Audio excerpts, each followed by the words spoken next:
Welcome. I'm Harmony Slater, your host of the Finding Harmony podcast. Over the past 20 years, I've taught thousands of yoga teachers and students to explore the intersection between ancient wisdom and modern everyday life, using mind-body practices to heal, awaken, and manifest their dreams from the inside out. This podcast is a sanctuary for those feeling overwhelmed by life's challenges. Are you ready to jump in and discover how these challenges aren't actually in the way, but are the way to finding harmony? Let's invite the magic back in.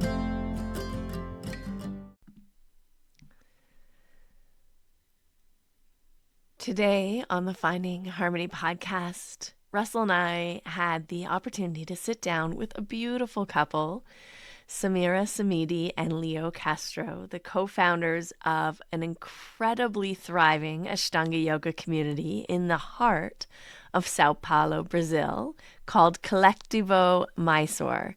And I have some exciting news. I'm going to be visiting Coletivo Mysore for a 5-day Mysore intensive with a weekend workshop early October 8th to the 12th.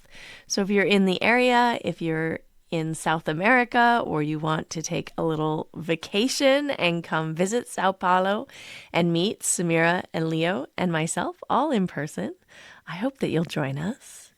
Samira is sharing her beautiful story today about how she's learned to blend not only her deep devotion to Ashtanga yoga and what it's done for her and her life, but also this deeper calling towards healing other aspects of herself and using somatic work, specifically bioenergetics, to integrate with the Ashtanga yoga practice for really profound effects. And she's also using these two healing modalities to help her students as well.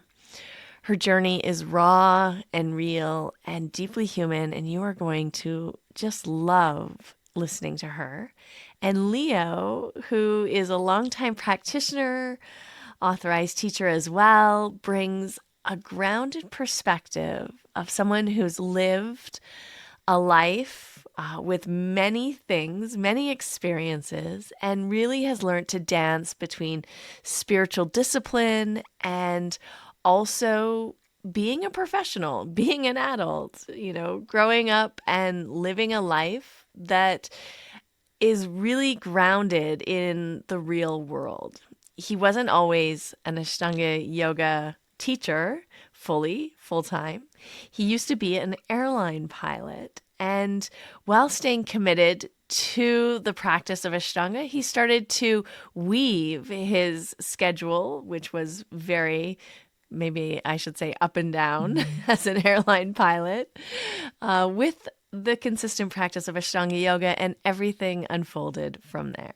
So in this episode, we're going to explore how they are using somatic intelligence and integrating it, weaving it into the Ashtanga yoga spaces to make this practice more inclusive and more adaptive, and what that means to them and what it takes to create not only a practice environment, but also a community that really truly honors both structure and sensitivity. So I cannot wait for you to listen to their wisdom. This was such a wonderful connection we had, and I'm sure you yourself will benefit from their stories as well as the insights they've gleaned from their years of devotion and dedicated practice. And I hope to see you in São Paulo in early October later this year. As Viktor Frankl said, no act of love, no matter how small and insignificant, is unobserved.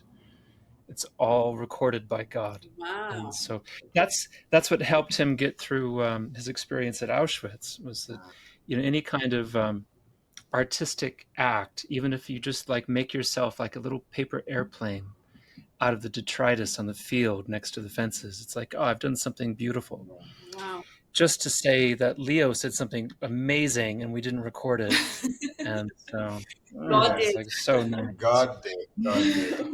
God, Yeah, it was God the recorded it. most simple thing actually, that it's an honor for us being invited to talk to you both, and we're Oh, delighted just to be here and to be present with you. but this is very exciting. Now, Harmony, you're going to go visit them in Brazil, Yeah. Yes. and you're not inviting me again to one of these No. things. Oh, I guess I'm a little expensive, You're I gonna miss guess. all the Brazilian parties and stuff. No, I'm kidding. This is My what people think. my my wife thinks that she's Brazilian. She comes back, she's, I feel so in my heart like a Brazilian, and then she does her little Brazilian parties and dances for me in private. So you get the best part. Just I That's do, I right. That's do. right. Yeah. Yeah. yeah, it would be Mm. nice. We're gonna be The a host in Harmony here October, Yeah, and we're super excited. as yeah, well. And you're based in Sao Paulo. Yes. São Paulo. Yes. Huge Are you city. both are you both from Sao Paulo? Yes. Yes, I'm born here. Particularly, I've been living in another neighborhood for most of my life. I spent a bit of time out of São Paulo as well.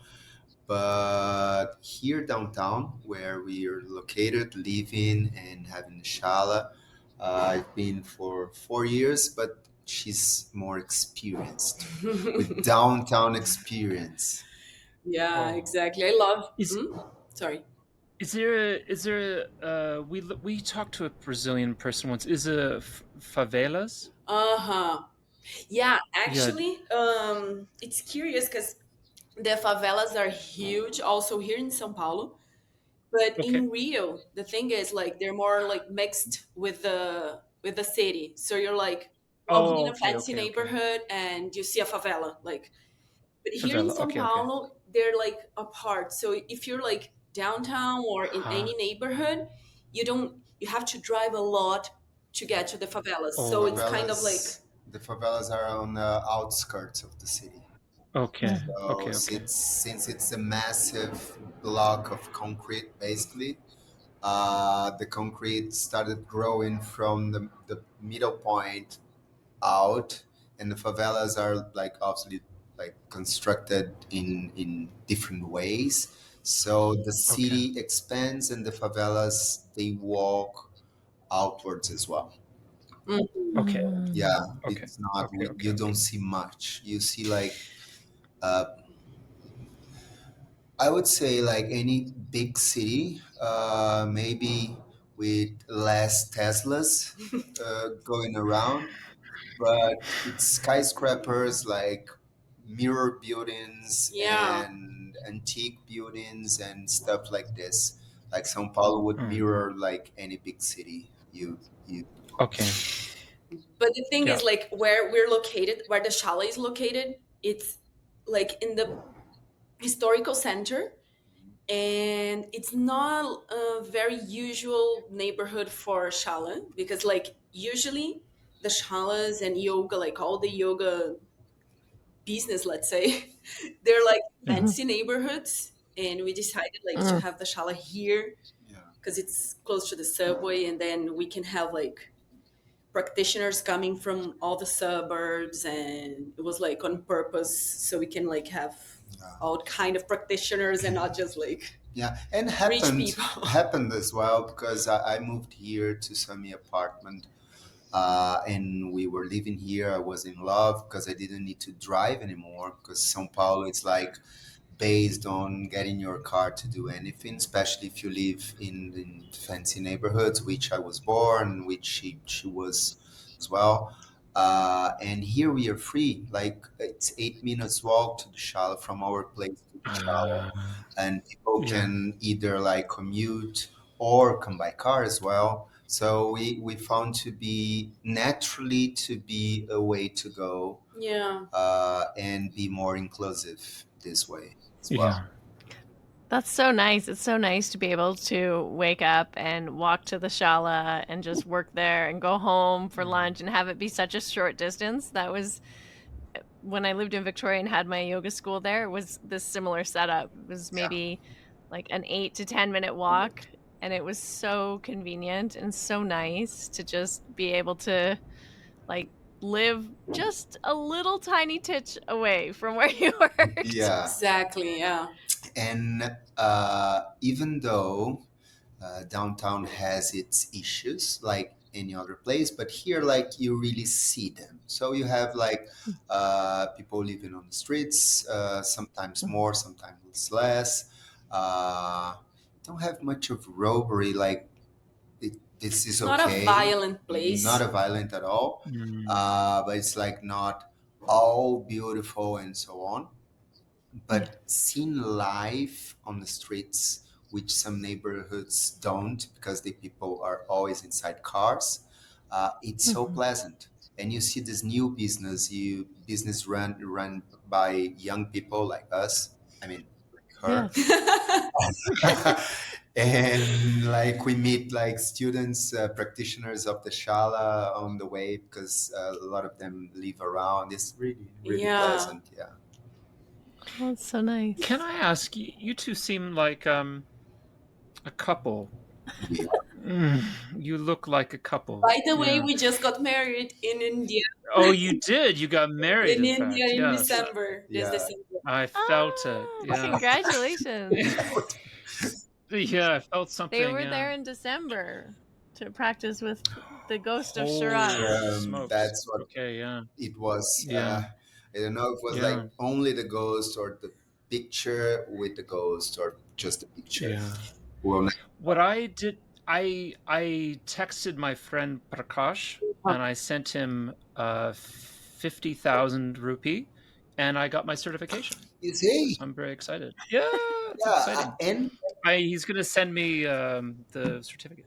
I Mm. saw Prakash like doing a lot of like phone Yeah, messaging, even though yeah, All yeah, the yeah. time. Because he's also, seated in front of the old shala forever. Uh, yeah, yeah, he yeah, was organizing some things like this. Yeah.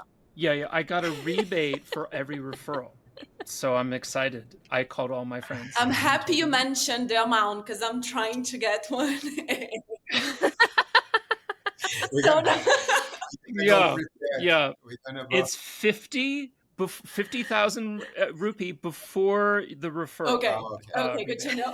Yeah. So You if get you like know a of people, discount if you refer y- like y- 10 people or yeah, something. who's the guy in Florianopolis? Lucas. Lucas, for example, you refer Lucas, you get 3,000 rebate. Oh my God. Lucas is in Fortaleza. Fortaleza. Yeah, yeah, okay, Fortaleza. You love to Mm, refer. yeah, yeah, It's true. that's good. Yeah. Mm. How was it though? How was your time in Mysore? It wasn't your first time there. You'd been many times. It's- But how yeah, well how was it different and what was the energy or the feelings? Hmm. So, I go first. Yeah. Um, I, over the years, not as much as you guys, but over like the 6 trips and a few more trips of not practicing with Sharaji, but going to India anyways. Around these 10 years going to India, I got more and more fond of being there. Yeah. So, yes, there was like this devastating thing of doing the trip knowing that would not be normal. Mhm. Yeah. But with the passing of the days there, um, I started like just seeing so many things that I still love and they're still there.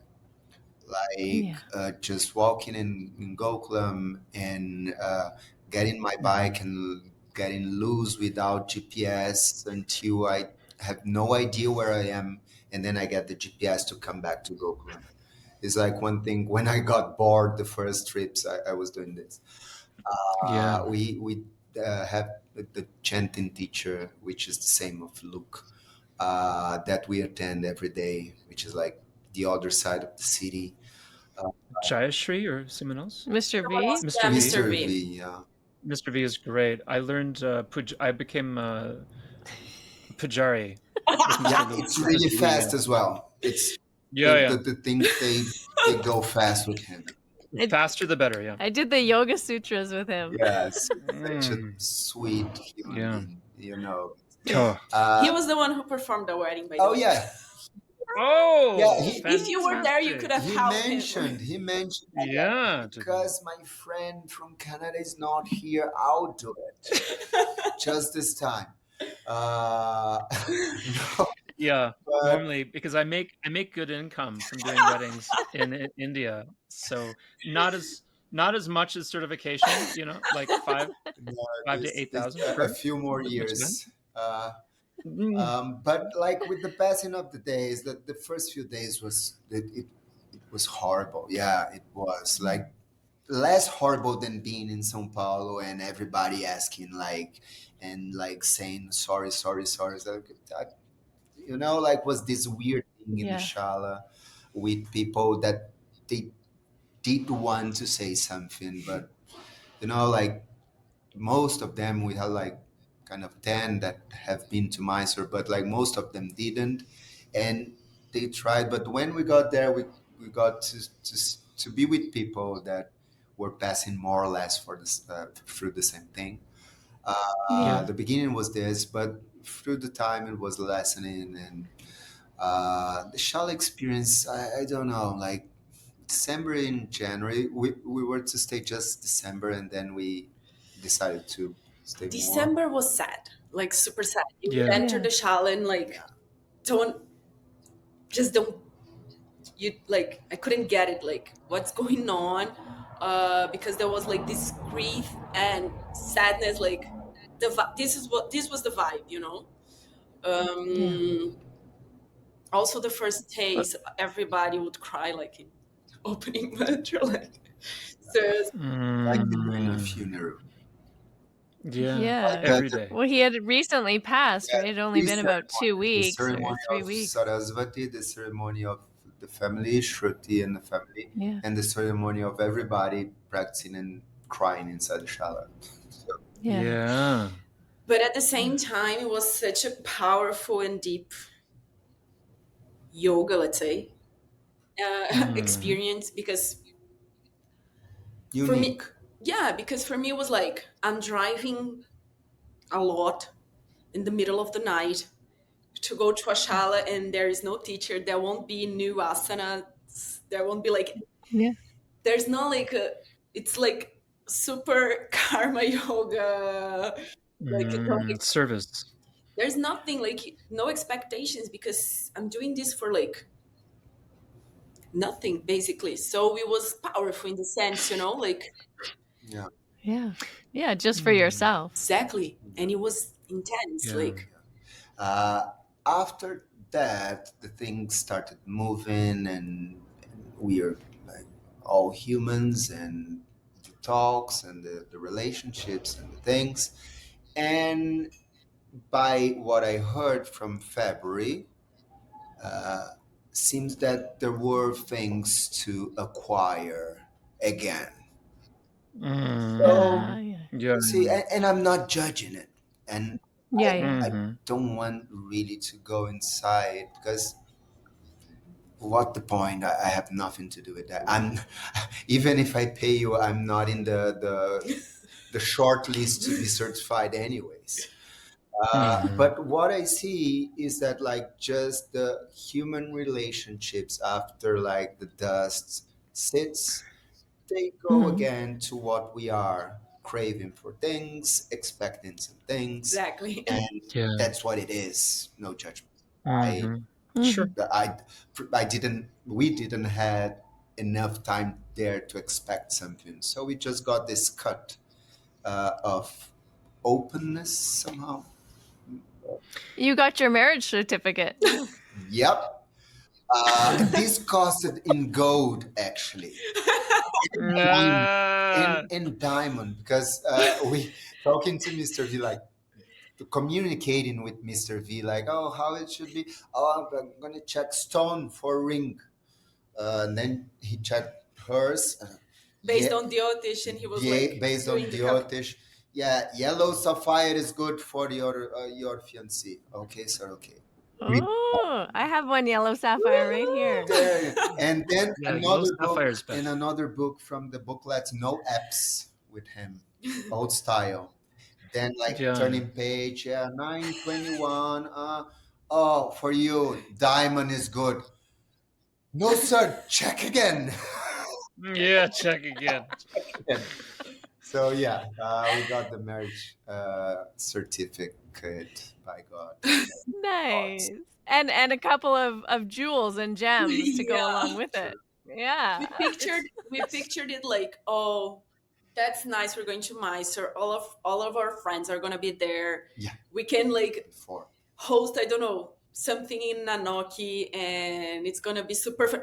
And then, Sharaji, Yeah. and then we Gone. considered canceling, but we were Yeah, there, and we felt it was Yeah. like six people and Mr. V and yeah, his That's nice though. It's was so super intimate. intimate. Yeah. yeah. Yeah.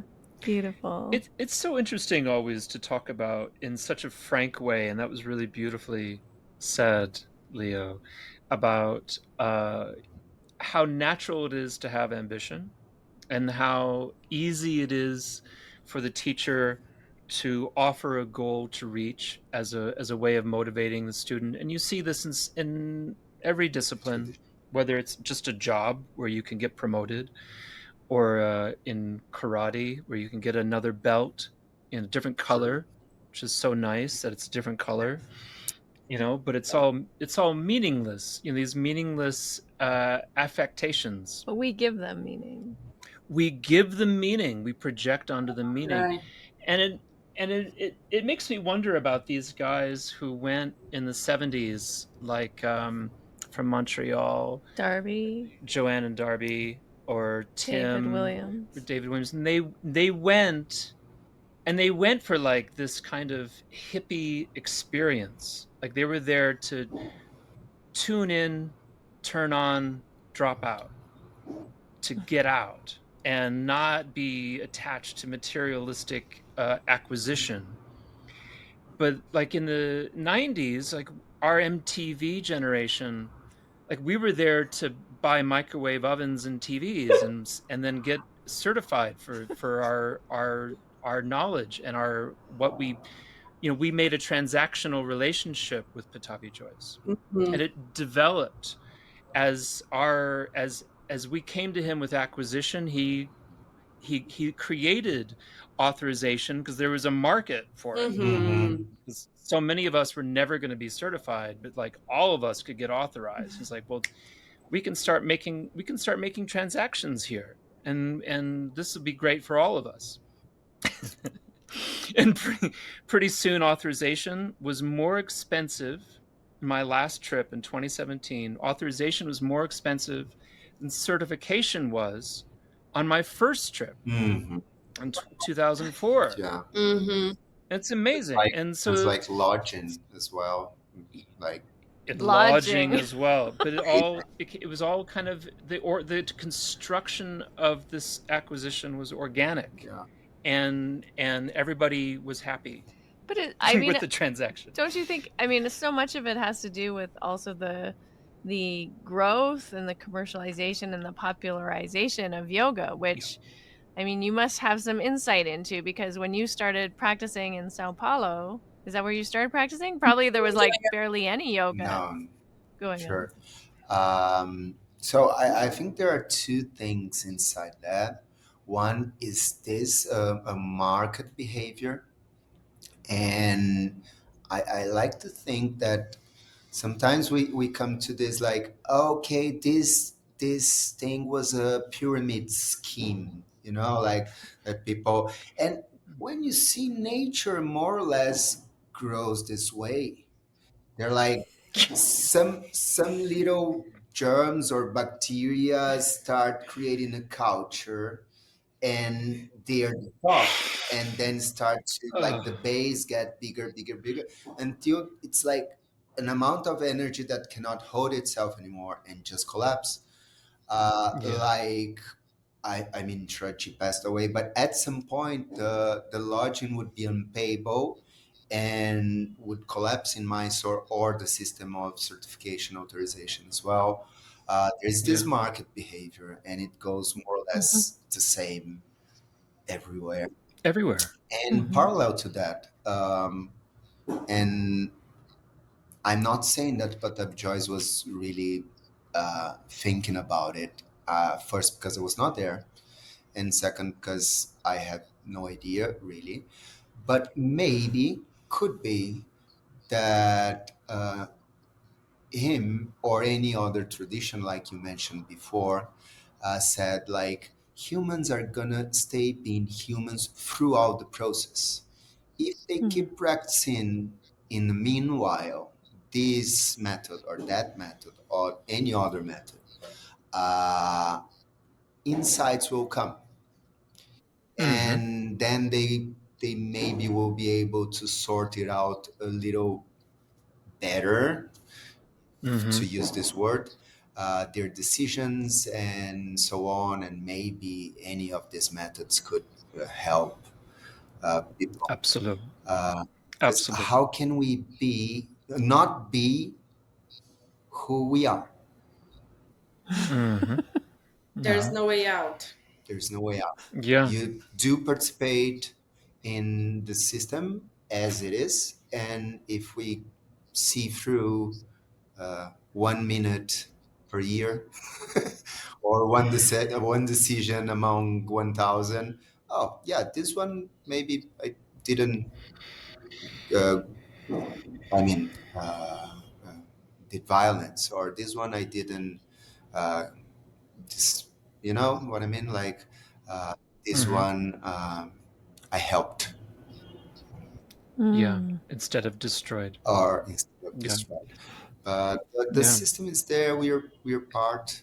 We I what don't we know. try not to is like call it a blessing so much. We try not to use this word so much because even though we consider With the with authorizations. authorization Yeah, process, yeah, yeah. even it's like it's a system we are aware. It's like you mentioned, it's amazing, like being in tune with your ambitions and knowing that like you're a human being. Hmm. But we're clear. I mean, I'm cleared now, not anymore, but I don't call it so much a blessing. Yeah, I never been a big fan of this blessing. Um, What would you call it? that Guruji forgot to authorize me until I was there for enough time for him to remember. Uh, Like you were always authorized. He just had to remember yeah, who he you just were. had to remember. And actually, yeah, he did need to remember that he did not authorize me until he did authorize me. That's So, right. but I was there. I was there living my Yeah. anxiety. I was there like struggling with the asanas. I was there having fun with friends Eating a and lot. eating a lot. And I was there like living whatever it was for me to live there, till it happened, something that I was truly expecting. And I was having like a totally different job at the moment, so I didn't have like a financial drive for the authorization. I Mm. was working as an airline pilot, so I was sorted out. Um, but I was really expecting, and I was like sleep in bed on my fourth trip, and like time's ticking, Guruji, time's ticking, Shraji. Yeah. Yeah. Um, so I don't really lived through this blessing system as maybe some of you did, and probably more like earlier than you guys. It happened because it's the more personal it is, the more you Mm. can feel it. Yeah. It doesn't mean that I didn't live a really personal exchange with Shraji that impacted me in really deep levels. But concerning the authorization from a guy authorized just yesterday, 2018, that was my sincere feeling. And I had no problems with that. Not anymore. That's amazing, because I really is amazing, because there's one thing I wanted to say about falling in love with harmony. So I'm just going to put a flag, a red pin in that. The other is that I like, what was I going to say about authorization? Just that, like I really bullied Sharat into doing it. In 2004, actually, it was my second trip. 2004, I had already finished intermediate, and I told him, I was like, "Hey, finished intermediate, and you said I could get authorized this trip on this trip." And he said, "No, you really need to do 3 trips." I said, "Hey, you said 2 trips. You said next trip." Don't forget your And words. he like rolled his eyes, like, "Yeah, fine, but don't tell anybody." I was like, "Yeah, okay." Give me the fucking authorization. I'll get out of here. And that's how I got it, and I paid him $100, and I fucking got out of That's there with an authorization. And that was 2004. Yeah, and And nowadays probably you pay $100 to go by rickshaw to the shala. yeah, $100 just to get the meeting, just to pay Usha the bakshish to get the meeting in the first place. But I want to say that the profound thing that you said was this thing about remembering, and like anything that happens is actually remembering, just like enlightenment is a remembering of who we actually are, which is pure consciousness. And that was so much like when Harmony and I fell in love. I had known Harmony forever, like since 2000, like since the beginning of my trip to Mysore, and then 2017, I kind of just remembered that I was in love with her, and totally in love with her. Wow. But and that's what it felt like. It was like she was just kind of a flirty, kind of bitchy, kind of not talking, kind of somebody that was an irritant at best in my life. And then like suddenly, like, oh, I've been totally in love with you this whole time, and I had no idea. Yeah. I had not told myself. It just suddenly was revealed. Beautiful. It's so beautiful when we can like recognize a feeling and like let it out, like through speech, or I don't know, through our bodies, like in a whole. It's amazing. Yeah, Samis been sharing. I don't know if you mind if I say. It's been sharing with me lately, last few years, that she was in training for this bioenergetic therapist training. How much in during the training they're like encouraged to find where the emotions are in the body, because the body is like so covered up with things, and at like their dynamics and so on, like they just suddenly burst into tears or into laughter or something like this, and they're like you can say better, but like taken to pinpoint sometimes where this was, and it seemed that it was always there. It's exactly like you said. It was like you had to bring it up, but it can be very scary, right? Depending on the emotion, Yeah. depending on like what's coming up. And not being loved with a beautiful woman. Yeah, Like, no, this, not this that. probably is not scary. This is one good thing that can come up. I bet the rest of the things that came up throughout your life were Worse. maybe scary. There's been good and bad. Yeah. I'm curious because I love talking about this topic because there's an excellent book by a neuroscientist. I forget her name. Candace Pert, I think is her name, called "The Body Is Your Unconscious," Mm-hmm.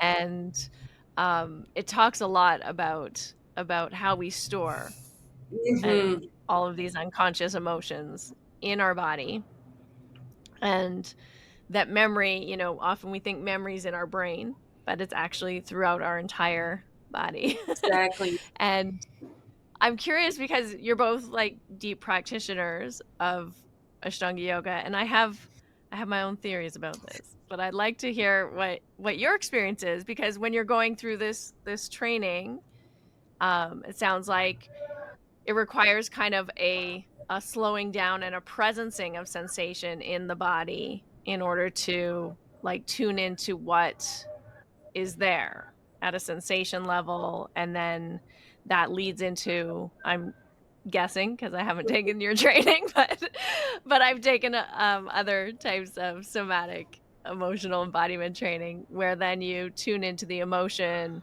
and maybe you speak from it or you release it in some way, something comes up around it. Is that the type Exactly. of work that you're doing? Yeah. Exactly. And actually, to be 100% honest with you, it's tricky because I've been like trying to connect Ashtanga and bioenergetics. And in some points, it can be very hard, but I'm finding my way. For example, in bioenergetics, if you like feel pain, for example, you step in, I don't know, you step in something and you feel pain, you're encouraged to let it out and say, I don't know, oh my God, it hurts a lot. I don't know. You have to like let it out somehow and give the opportunity to your body to manifest what's happening. And in yoga, in Ashtanga, we're encouraged to let the sensation pass and breathe deep. Mhm. And what I'm trying to do is like find balance in the two techniques. But it's amazing because actually it's been giving me support in my practice, and not in a direct way, in more like a subtle way, but to the students of the Shala also. Because it's amazing to be able to not necessarily move like a robot every day. Things are gonna come, Yeah. things are gonna rise, emotions are gonna, like, yoga is gonna bring up a many stuff. And having like Yeah. another two that is not just Ashtanga to deal with it, it's been really nice. Yeah, I think it's honestly, I think that the survival, the evolution of the practice But has to incorporate this work. Otherwise, it's my biased opinion I that agree. that Yeah. you're just suppressing. You're not actually like being with. It's not actually working therapeutically. You're just kind of learning to spiritually bypass all of your emotions and your sensations rather than Exactly. be with the reality of them arising. Can I give you an example, and you can tell me if this is Yeah. what I'm doing? So I'm walking the dogs, and I'm out, and I'm observing nature, and I'm in a good place, observing and feeling good, and feeling my breath, and I'm feeling kind of like a sense of oneness in nature. And then I trip, fall, bark my shin, and I feel an explosion of pain in my shin.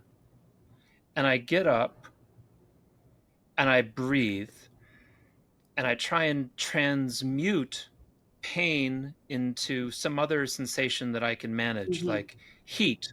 This is just heat in my shin. I feel heat there. Hmm. It's pain, or you can call it pain or you can call it heat. And then I keep walking. And I try my best not to like shout or scream or do anything. I just like, shh, that's heat. And identify it, move on. So what am I doing? That's the perfect Mm. example, because it's like when you're learning something, we have to be. We encourage people to let it out because usually we don't do it at all. you know. So at the beginning you do it like you scream, you learn to use your voice and use your body, and then at some point I've been feeling that you get more like skewed, and for example you're able to do like you would, like the example you just gave me, like breathe and feel it. But seems like most of our lives what we've been doing is like hiding and covering emotions, because like the expressions of them are like, probably we feel like it's too much for people, and oh, the person's not gonna, the person won't be able to what they handle gonna it. think if I just scream out of blue Yeah, here, and yeah, exactly. Mm-hmm. cultural oppressive, Yeah. like the famous Mm-hmm. like burp in a Mysore. I love it. That's right. Sorry, Harmony. It's in advance. It's Yeah, yeah, yeah. always to the left side. I'm letting you know. So you're It's always to But the left side. but Sharat I'm And really not it's true. much of an anatomical guy, but there's something there, and it's good. but It feels good. Sorry, but not Sharat gonna really go hates there, when but you fart next to him. I noticed that. this is the He second will second podcast. We yeah, go a yeah, level he will deeper. move on. Mm.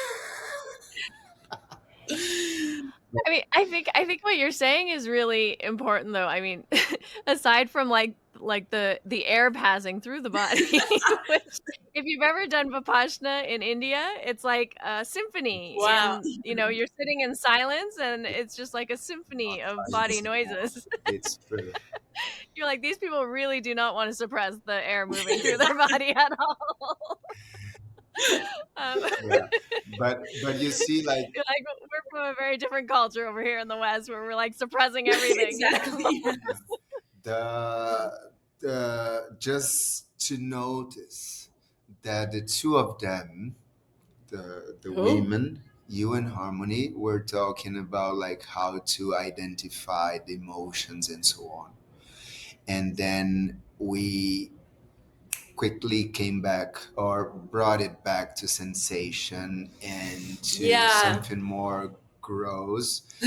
Uh,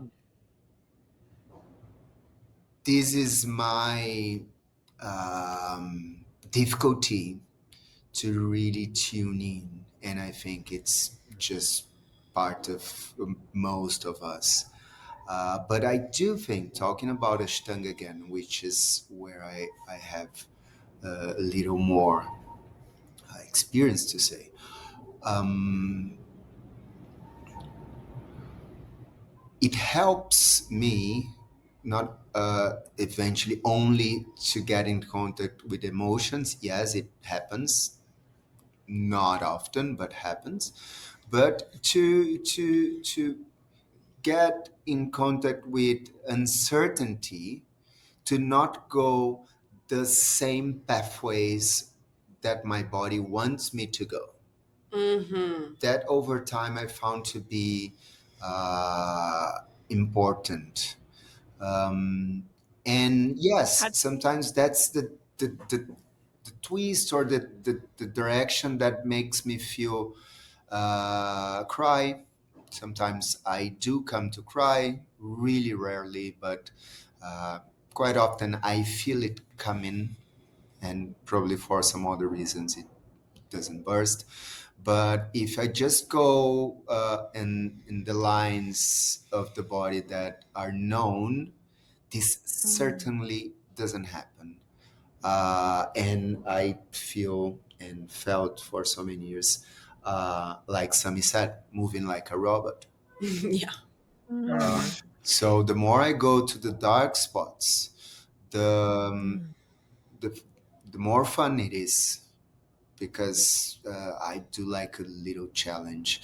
The more I get hurt, so to say, because I'm not overusing the parts of my body that are already strong or are already flexible, and bending deeper there. What is there where I didn't explore that much? And sometimes I feel Mm-hmm. mm, some emotions, but I'm sure it's like it when it's like brought together with some other works, some other therapies, approaches, it's all there to sum up. It's all there to sum up. So when you're going into those like dark places or the places that aren't just the well-worn sort of patterns of the body, is it like I'm assuming, I'm guessing, but this is my question is it like you're rather than like going for your toe in Trikonasana or triangle pose, you're trying to maybe like keep your body more in a line, like in a straight line, and then just going for the knee and like seeing what's there for you? Or how else would you experience that? Perfect example. It's a really, really good. And the Trikonasana, it's one of the postures that have been showing me so many things, because I managed to get hurt in Trikonasana trying too hard to be totally aligned. And then I started like Mm. feeling the side of the hips, like maybe I'm trying too much to be aligned. So let's step back a little bit and let my hip twist a little bit. And then after like a couple years, okay, let's explore with less intensity there. And definitely the big toe was not available. And it went this way. But it's so, how can I say, in it's a bit like needless to say to you and probably for the audience. Over the years, the body changes, um, but I find some people using the change of the body to go deeper where they were already deeper, or where Mm. they could already bend or twist or put the leg behind, and not the maybe the other sides. Mm-hmm. So Hmm. Yeah. I find that Tragic actually helped me a lot to see like, okay, no, yeah, I saw all this nice, not nice. I saw all this, but in that, without words, Mm. obviously, with like being there and like strict and so on. Yeah. And then um, that's where we look. Where we Hmm. look like Mm. Hmm. so many people come in Brazil. There's like, I don't know from where it came, but a culture of like what I like to see as like over adjusting. People Mm. really love adjustments. Oh, he's a good teacher, has amazing adjustments. Like, what has one thing to do with the other? Like, necessarily Mhm. not Hmm. much. Um, so finding this place where you don't really need much adjustment if you're working on a path that the research is yours. Mm. Mhm. That's interesting, and I feel like there might be something generational Mm-hmm. there, because certainly in the big shala and then in the hangar, there there's so many people for Sharat and then previously Patabi Joyce to adjust that they really picked their moments and they directed and they went for the back bend. Mm-hmm. But a previous generation, say coming out of the 90s, people like Eddie Stern or Guy Donahue or Dina Kingsburg, they had studied, not previous to them, not like David and Richard, but like that crew in the 90s. They had worked with Patabi Joyce and Sharat in a very small room of where 8, 10, 12 people could fit, and everybody got adjusted in everything. Mm-hmm. And it was like hard adjustments in every posture because they're just working and working and working. And so everybody got Trivikramasana after Utthita Hasta. Mhm. And a lot of people busted their hamstrings. Sharat and Pratapi Joyce busted a lot of hamstrings in there. And there's a lot of very heavy adjustments. And so when I came up in New York, that's how people were adjusting every posture, every other posture. And you could get a posture if somebody could put you into it. Whereas 20 years later, you could only get a new posture if you could do it by yourself. Mm-hmm. And so everything changes then in value, Yeah. Mm-hmm. in what you value. Uh, please. I've been, yeah, this is like, this has been flipping my mind, because now with this bioenergetic process, what I've been feeling is that like some people cannot like express themselves, but their vital energy are like probably not ready for so much contact, or probably they're not ready for so much touch. And Yeah. you can like read it in their energy that they're not comfortable with you like talking super close, like you're teaching Mhm. I don't know, their first Surya Namaskaras, and the person like you step and the person like steps back, and you can feel like Mm-hmm. there's the person's not used to contact. So I also feel like for me right now, what I try to like tune in is like if the person is okay to be touched in this area of their body, like if it's too Mm-hmm. much for them and etc. But of course, I mean, it's not of course because I don't know, but I feel like it's not something that was in Patabi Joy's mind so much. Yeah, No, absolutely. I cannot even picture, and I try not go in there because Yeah. like Mhm. how to compare something that you have no idea. I think it's just a waste of energy. Um, Sure. and also, I don't see it's like, oh, some people take like, if it was happening, so it is right. Is it right there at the moment or right now? So the same way, like I hear a harmony here talking about Ashtanga, and I'm seeing your face, so I can get a little more. And like we met briefly in Mysore, and I heard like old talks of you and so on, older. You've changed. We all did. Yeah. So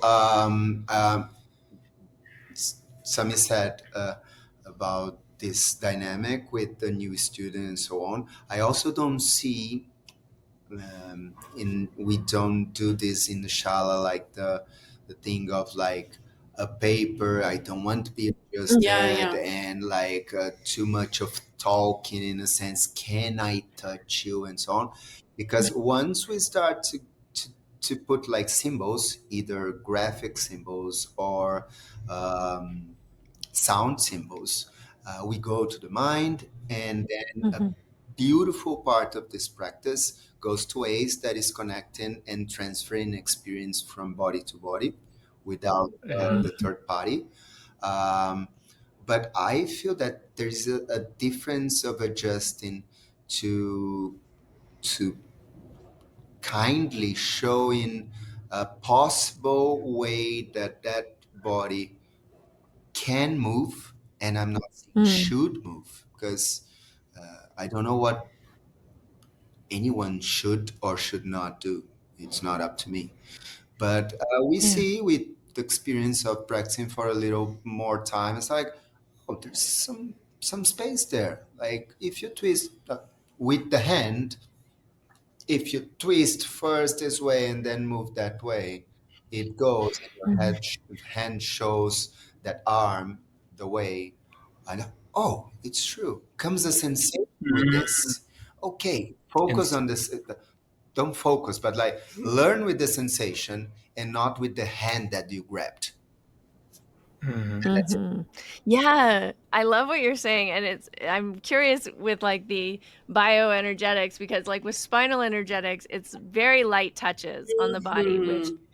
when you're receiving, your mind moves in, and then you're like trying to sense into your energy field because you can also sense no touch on the body, right? Like as both a practitioner and a facilitator. So you're like more tuning into like your energy body Hmm. and the feeling that you're experiencing energetically. And I think there's something to what you're saying around the hard physical adjustments that, maybe we were used to receiving, in the good old days. But it actually like dulling our senses a little bit, because Exactly. when you're used to getting that very physical hard adjustments, that becomes sort of where you're like holding the space for, is that physical hard adjustment, and that's, Exactly. you don't respond unless you get that level of intensity, rather than having what you're saying, like more very sort of gentle or even just like energetic adjustments, which can be extremely effective. But then as a practitioner, you're responsible for tuning in more, so it's like more helping you to tune into your own energy body and your own physical body and feel the subtle sensation, which to me is more like moving the mind into a deeper level of yoga or integration with like the energy, body, mind, everything Exactly. together. That's beautiful. Because our presence is already a touch, like a kind of touch. You know, Yeah, there are people that are like, there's a student here, I'm super 100%. connected to her, and I feel like she resonates a lot with me. I don't know, I probably adjusted her in Uchita Hasta once, I don't know. But I know she can feel like that I'm looking at her, that she can feel like my gaze. I don't know. She feels my presence, and I know that we resonate to each other. But I don't know. I Mhm. barely touched her. And this is Yeah. the thing, you know. There are other kinds of touches. Yeah, and you've probably had the experience even as a teacher where you're like, you see a student, you're looking at them, you think, "Oh, you point your toe," and then they Exactly. point their toe, and you're like, "Yeah, perfect." And then, you know, Just keep going. Yeah. like there's so much psychic adjusting that goes Often, on. Exactly. if you Yeah, walk yeah, in a yeah. person's, Yeah. you walk in a person's direction, Yeah. and then they'll shift. Yeah, It's like, oh, because your just keep going. fields, Yeah. right? It's like you can Mm. affect the energetic field of someone. They tune in, they're like, "Oh yeah, I do Oh, gotta do that." wait. Why are they coming this way? Oh, because I'm being lazy. And Yeah, you're right. another, The mere presence of Yeah, having yeah. a teacher hold the space or a witness in the room Exactly. changes. It's already a lot, yeah. even if we don't Yeah. like. And another layer to that, which again reminds me a bit of how Shraji, at least the time I had with him, which was like mid 2015 to last year. Um, what if a teacher, through over time, is able to work in both ways? Not, I'm not mention like strong, violent adjustments. This is out, surely, but like when need be, if someone is has the body sensations dulled already because of life, because of Mhm. drug abuse, or because of who knows, of being beaten somewhere back on the Mhm. road, and works at that specific moment, a firm, strong adjustment, uh, Firm voice. I don't know. firm voice to that person, but the person next to her, a guy that maybe it's a huge guy, but for him works better like this directional energetical adjustment, and So, as a teacher maybe we can sense, and Yeah. not yeah. being like we were saying like the practitioner as a robot, but so many teachers are teaching as a robot Yeah. as well. Mm. It's One also way, Mhm. this beautiful. is my way, you adapt to my way, you Yeah. Yeah. student, or you poor practitioner. Yeah. Yeah. So there are different people, and here we see like we joke like we know to some people of the Shala, we are downtown São Paulo. Some people of the Shala would love to have like an ashtray by the entrance. I'm joking, but not like they're Yeah. happy You for them. accommodate your students you have. You know? Huh? Sorry. Sorry. You accommodate the students you have. Yeah. No, Exactly. As they Yeah. are, and it's okay. We're and not there are gonna. people Yeah. that are about to be enlightened. Yeah. At least they're sure of that, and Yeah. they they are together, and the space is Yeah. there for both of them. We are there for both of them. Maybe we Yeah. can meet them in Beautiful. different ways as well. So Yeah. One thing I'm really enjoying about talking to the two of you is you have this kind of wonderful ability to take a meta observation or a meta commentary on commentary you're making. Mm. And so you can look from above at the words that you're using, and it's really beautiful. And I think about how in this conversation we're also kind of um, we are in service to, for lack of a better word, in service to the circumstances that we have today. Mhm. Mm-hmm. And so, yeah, we are post Me Too. We are post Patabi Joyce's personal Me Too. We're in a circumstance where hundreds of people were in the room, and we're looking energetically at the body, and this is a kind of karma for us, Mm-hmm. that we are, this is our karma, that we are subject to these circumstances. Mm-hmm. I and I think about early in practice, I would be very confused about injuries, and people would say to me, "Is like, oh, you got an injury, that's an opening."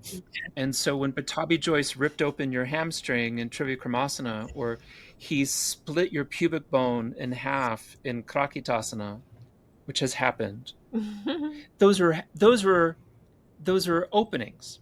Now you have new space. Now, Or you pop your knee. pop your knee. In You gotta pop Montreal, the other Joanne one. and Darby has Darby. no ligaments in his knees. ACLs. He has no ACL. So these are openings, and I I was able to talk to Richard Freeman once about this early on. It's like, so karmically, Patabi Joyce's position was these accidents are really your fault, Mm-hmm. because you arose with these circumstances to have these things happen to you. Obviously, Patabi Joyce, where's his role in this? Does he have no He was an responsibility? agent of karma. He's an agent of karma, right? And so Richard said, it's like, well, sure, but it's also a tragic accident. I was like, Perfect. oh, yeah.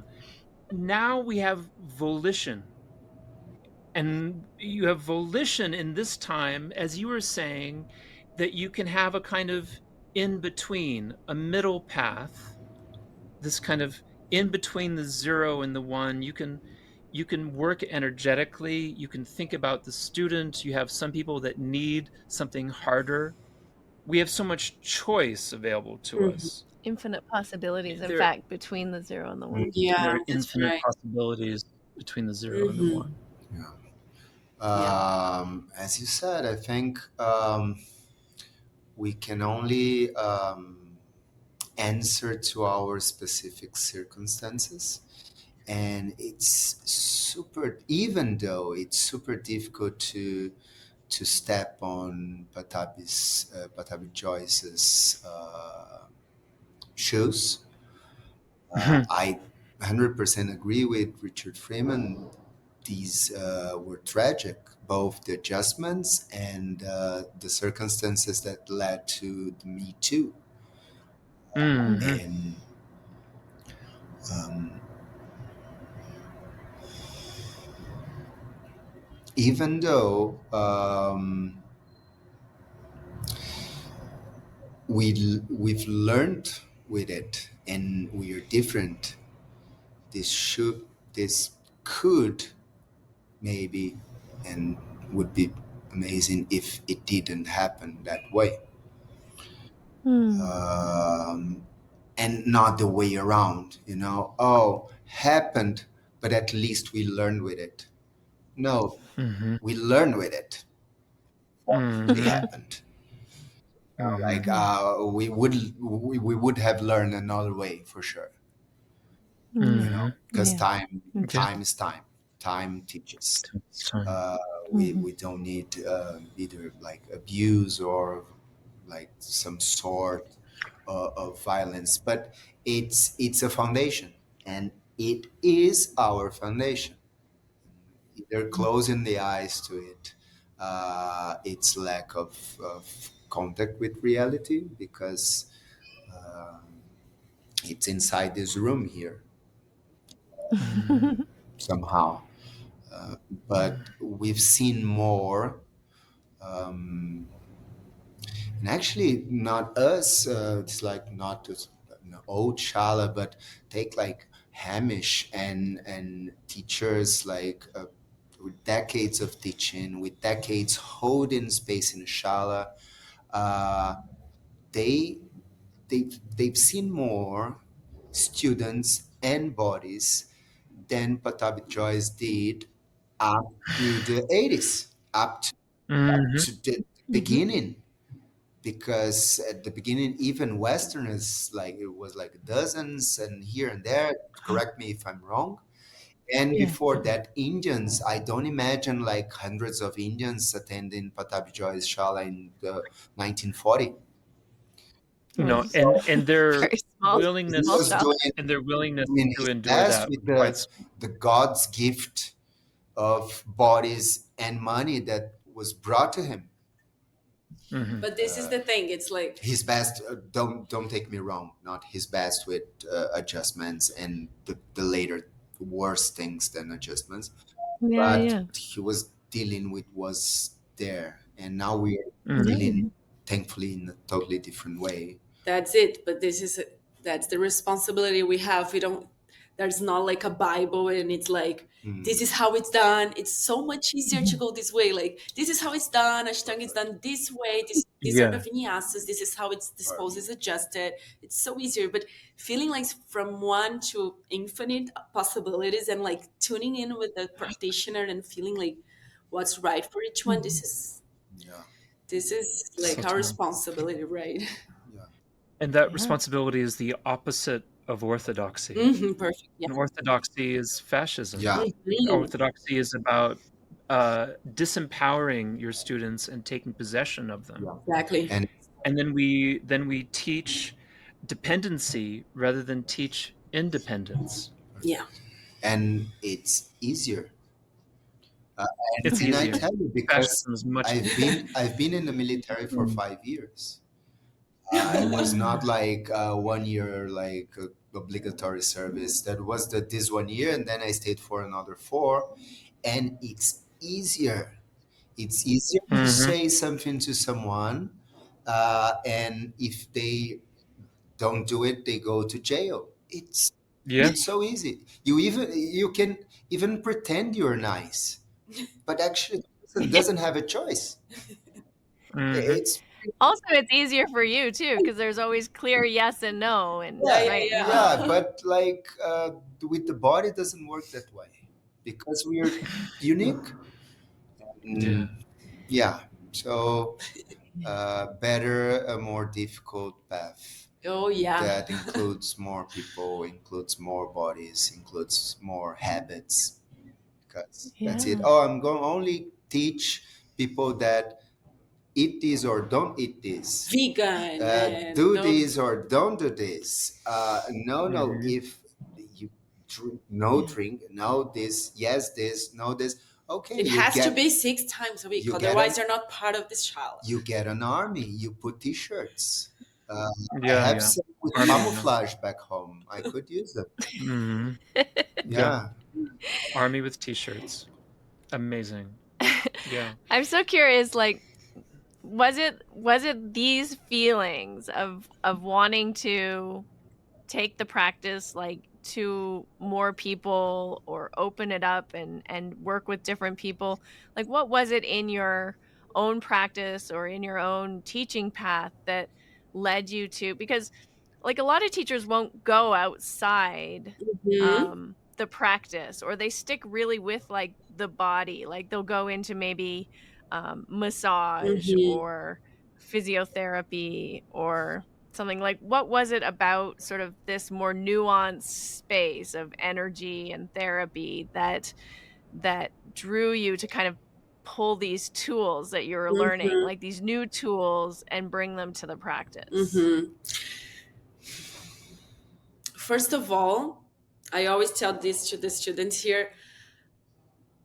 I struggled a lot in the beginning with, I still struggle a lot, but but I didn't like Ashtanga at first. It took me like a long time. I kept like insisting and going to classes. At the time I was like, why am I doing this with my life? I hate this class, like I hate being here.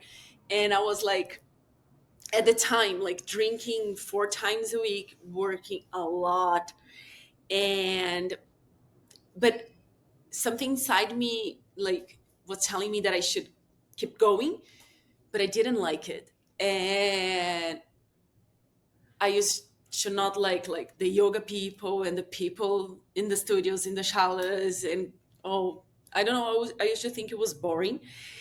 So it was, Used to.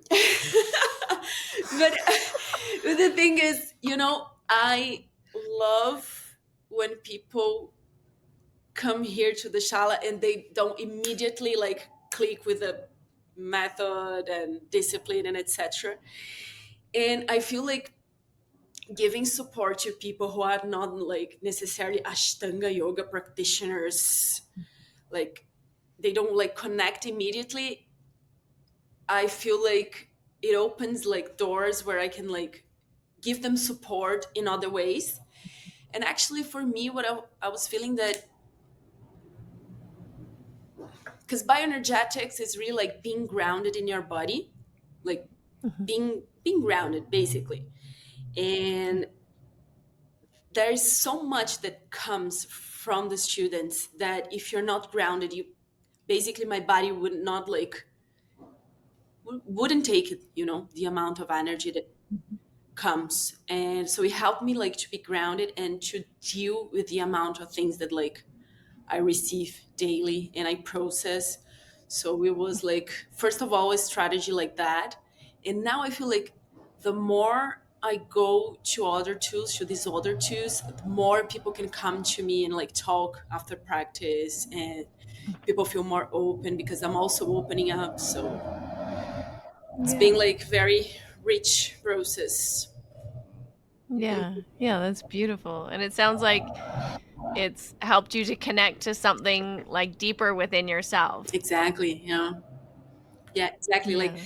the more I assume to myself that I have fear or anger or that I am frustrated, I feel like more people come to me and say, I'm not okay today. Like I'm angry or, Mhm. so it's amazing. Yeah. Are you finding that there's ways to use the practice that can start to release some of the emotion or some of these like energetic blocks that we hold in our bodies? More like what helped me and what I've been trying to share with people is like not resisting what I find, like not resisting to my, like recognizing my patterns and not like fighting against them, Mhm. Mhm. because this is what I used to do. Like, oh, my thoracic is so closed, my shoulder is Mhm. so rigid, and now it's like I kind of understand more or less my story, and I know like what's going on with my body. So instead of like wanting it to be different, is that I like embrace it, accept it, and the more I do it, like more the practice flows. Even though maybe it's not gonna happen like that, my chest is like super open, but more towards like accepting the body, like Mhm. accepting my patterns, accepting what happened in my story that made me who I am. And this helps a lot already.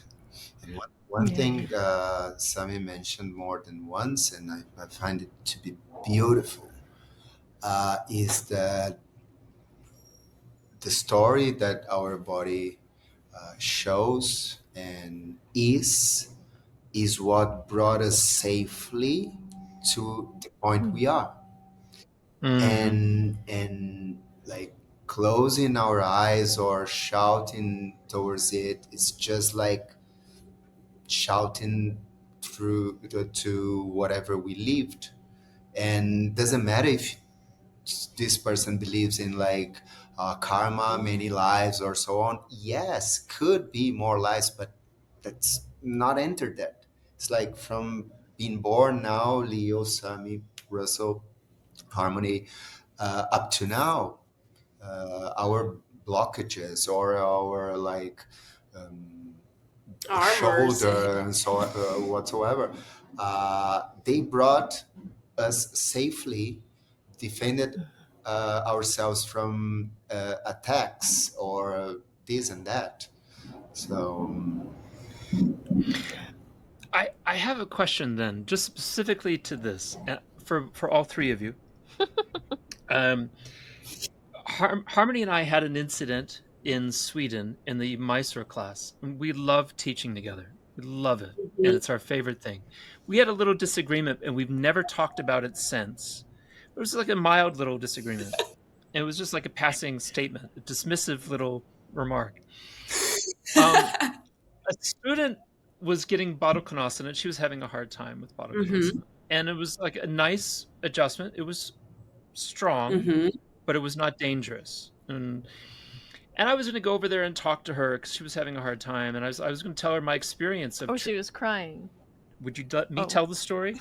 And so I was going to tell her how I was able to transmute the pain and suffering of bottle konasana into deep, profound joy. And it took a long time, Mm-hmm. and I didn't have time because she was sobbing. She just started sobbing, and I was like, "Oh fuck! Now what do we do?"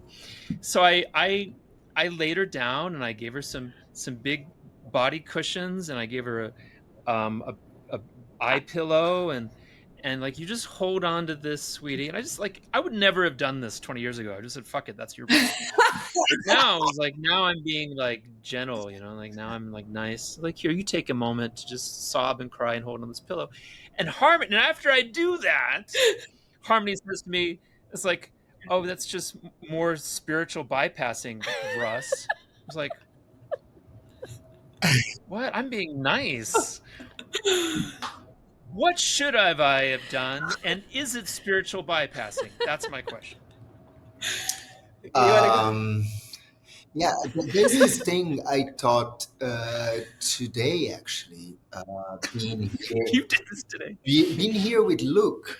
Um, the thing is, like, um, what is it for you? And it's again something obvious, but like, acting this way for you, that was like a different pathway that you would have done like years ago. uh, Maybe it's the most incredible thing, and if would be done for someone that cared a lot throughout life, and at some point said like, oh, this caring of mine was coming from a place that was not transformative or not authentic. And nowadays I really feel to be more objective towards people, and this is actually me. uh you I'm using your example, but was like something like, someone did something and looked it one way, and I looked and it's like, I would have done another way. But the way he Mm-hmm. did it, I've been studying with him for a good 2 years, like almost 10 years, I think. The way he did is really different than he was doing like in 6 7 years, 5 6 years ago. um, that's nice. Like, things are happening and changing, and I would have done another way, but then I realized I would have done because I wanted myself to be nurtured, or I would be Mm-hmm. doing this way because of me, not because of the person. So I think there's Mm-hmm. always all these aspects, like, it's, yeah, beating someone or like abusing someone. There's no talk about it. But like, if you're being more caring, less caring, more objective, from where you were coming, this I think changes a lot. Yeah. What The I try projection. to tune in is like, sometimes I know if I touch a person at that specific moment, it's gonna become like a catharsis, and you know, and I'm gonna feel probably good about it, because I'm gonna go like inside of me like, wow, I'm so powerful, and I at the same time I go like, Ego trip. so maybe I'm not gonna do Yeah. it. You know, let the person be, because I'm doing this maybe because to prove myself something. And also, this person has to work today. She has to be kind of like, okay. So Yeah. I, Yeah. I try to like go inside my heart, and I'm doing this because I know I can, or because the person needs it. Yeah, what is Yeah. my drive? If we can access like really from the heart, and as you said, like was a moment right on the spot. Was not like, oh yeah, there's this happening, this process with this practitioner, and so maybe I'm going to take this action next week. No, you were there, you accessed something from your heart, that happened to be different from you were doing less years back. And I just want to say that this happens to us as well. We also disagree. We disagree. We disagree. For I sure. love disagreement. Yeah.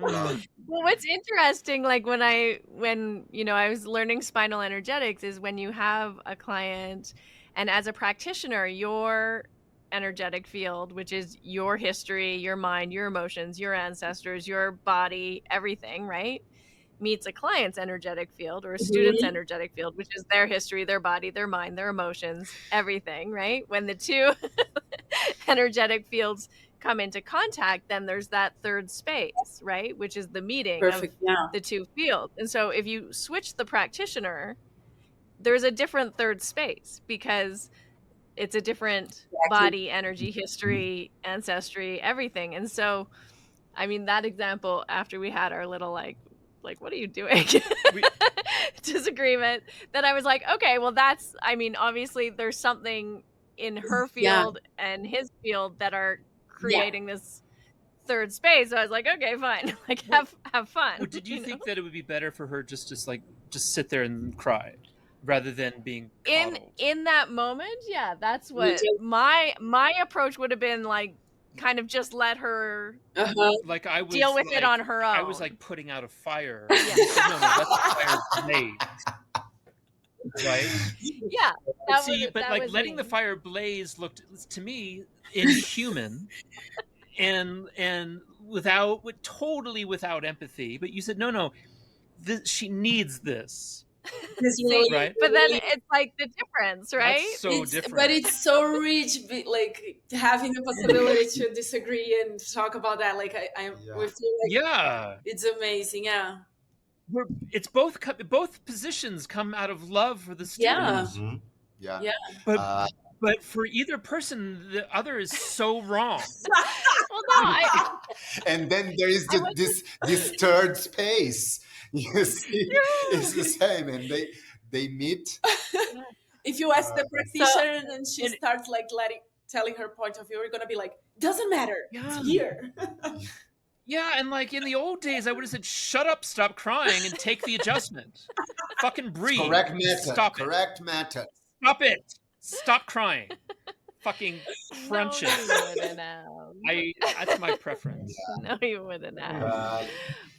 But yeah, I think like that's really the case. What you're saying is like if it comes from your heart and you're being moved to do that in the moment, then and you're receptive to the student, I mean, everybody's going to have maybe a different way of responding to whatever, because there is that third space that's being created between the student and the teacher, and it's not like there is a right way. Exactly. Yeah, even though, yes, There's better and worse, maybe. love to think about, think and use this word that's like hold space or give support.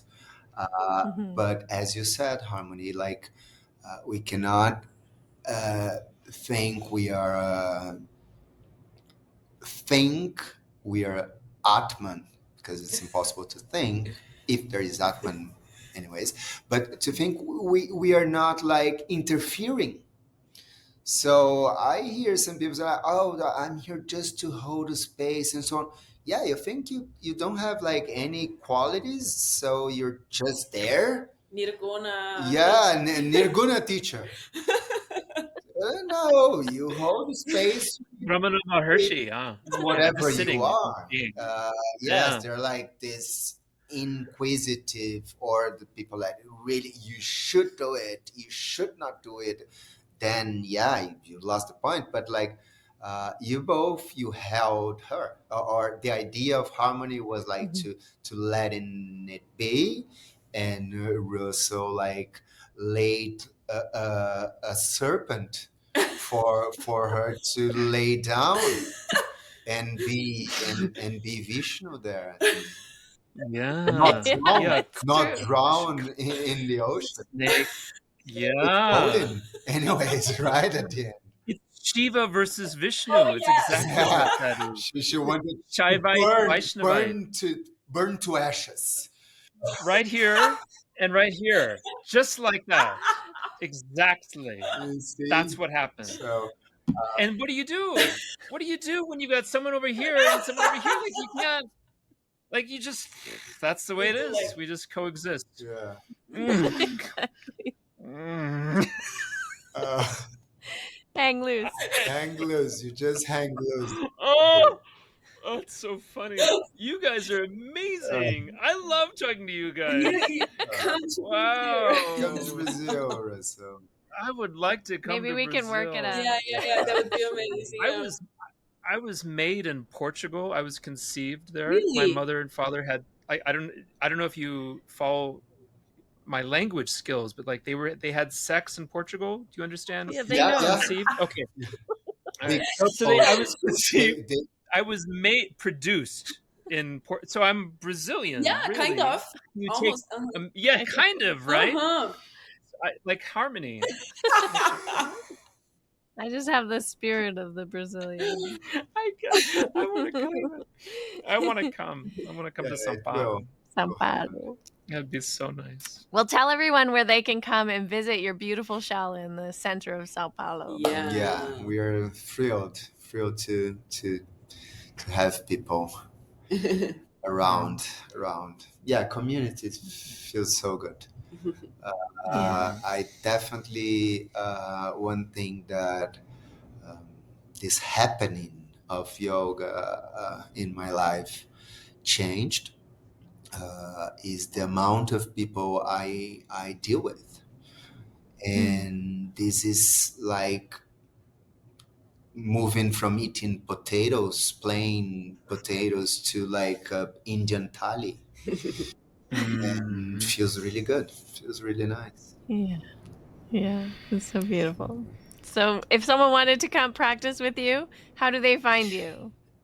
Instagram, we can share the Instagram, which is coletivo.mysore. Yeah, Say coletivo. again. Oh, Coletivo is colectivo. like Colectivo. collective, But in Portuguese, yeah. but in Portuguese, without L, two L's, and without the C. So That's. COLETIVO I .my. think Colectivo is the best coffee house in Dot Mysore. Madison, Milwaukee. Oh, really? I think so. Yeah, we In do Milwaukee. have Good coffee here as well. illicit drugs Mm. in the Shala. Don't tell Yeah, anyone. Colectivo Coffee in Milwaukee. This episode is Yeah, we do. produced by Colectivo Coffee out of Milwaukee. And if you are in Milwaukee, Colectivo Coffee Roasters is a specialty coffee roaster. And if you're in Sao Paulo, you can go to colectivo.mysore And have coffee. And have have coffee. have practice coffee. practice Yeah, to make you agitated, and coffee to yeah, relax. yeah, that's right. The opposite of what you'd think, but yeah. Exactly. The opposite. There is the website www.coletivoMysore, then it's all together.com. And we exchange a lot with people by WhatsApp, because both the site and Instagram drives to the WhatsApp. We deal most of the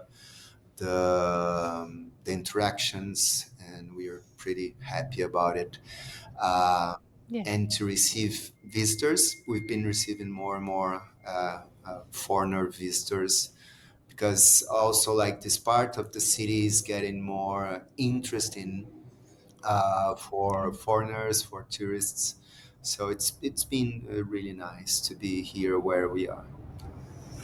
Beautiful. And so we can have all the foreigners come in October when I'm there Exactly. visiting. Yes. Yes, be nice. Well, We do And we'll like have all kinds of uh, wild energy sessions. Yeah. yeah, But also our students, we're super Ooh. happy they'll have the opportunity to meet you. yeah. Yeah. it's good. Yes. Looking forward to it. I'm really grateful to Harmony because she gives me the opportunity to meet such beautiful Mm, people through this platform, and I'm really grateful to meet you too. It's really nice. thank you Thank you. Thank guys. you. It was Was amazing really talking to nice you. Super being fun.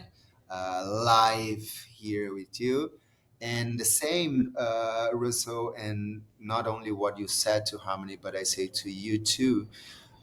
Mm. Me, myself, I met and heard many really nice people through you guys hosting so many That's right. Yeah. for already years now. So Oh, thank the you. platform. Yeah. Yeah, Yeah, thank it's you very amazing. much Thank you for what you're doing. for It's so this nice. Yeah. service. And it's not a lack of a better word. It's, Thank you. yeah. I feel seen. Oh, that's the callback. He's so good with the callback. Oh, amazing. Mm. Thank you. Have a nice, Okay. nice evening already for you guys. Yeah. Okay. Bye. If you're ready to feel more aligned internally and in your life, I'd invite you to come into the Finding Harmony community. I've created it for exactly that purpose. This is an online space where spiritual practice meets real-life consistency, where we don't just talk about transformation, we live it. Together, we breathe, move, and reflect on the rhythm of nature's cycles. With new moon and full moon meditations, there's replays so that you can catch up on your own time with your own pace. We also anchor into practices like pranayama, meditation, spinal energetics that help you not only feel better and stay more focused, clear, and connected to what matters, but truly start to regulate your nervous system so you can step into your most expansive and abundant life. We do this all in community because accountability, support, and shared intention makes a difference. It's the difference between wishing and becoming, and healing happens in community. So if you want to stay grounded, grow in your practice, and start to bring your vision to life, this is your space. Come and join us inside the Finding Harmony community. You'll find the links in the show notes, and I would love to connect with you this summer. That's it. We've concluded another episode of the Finding Harmony podcast.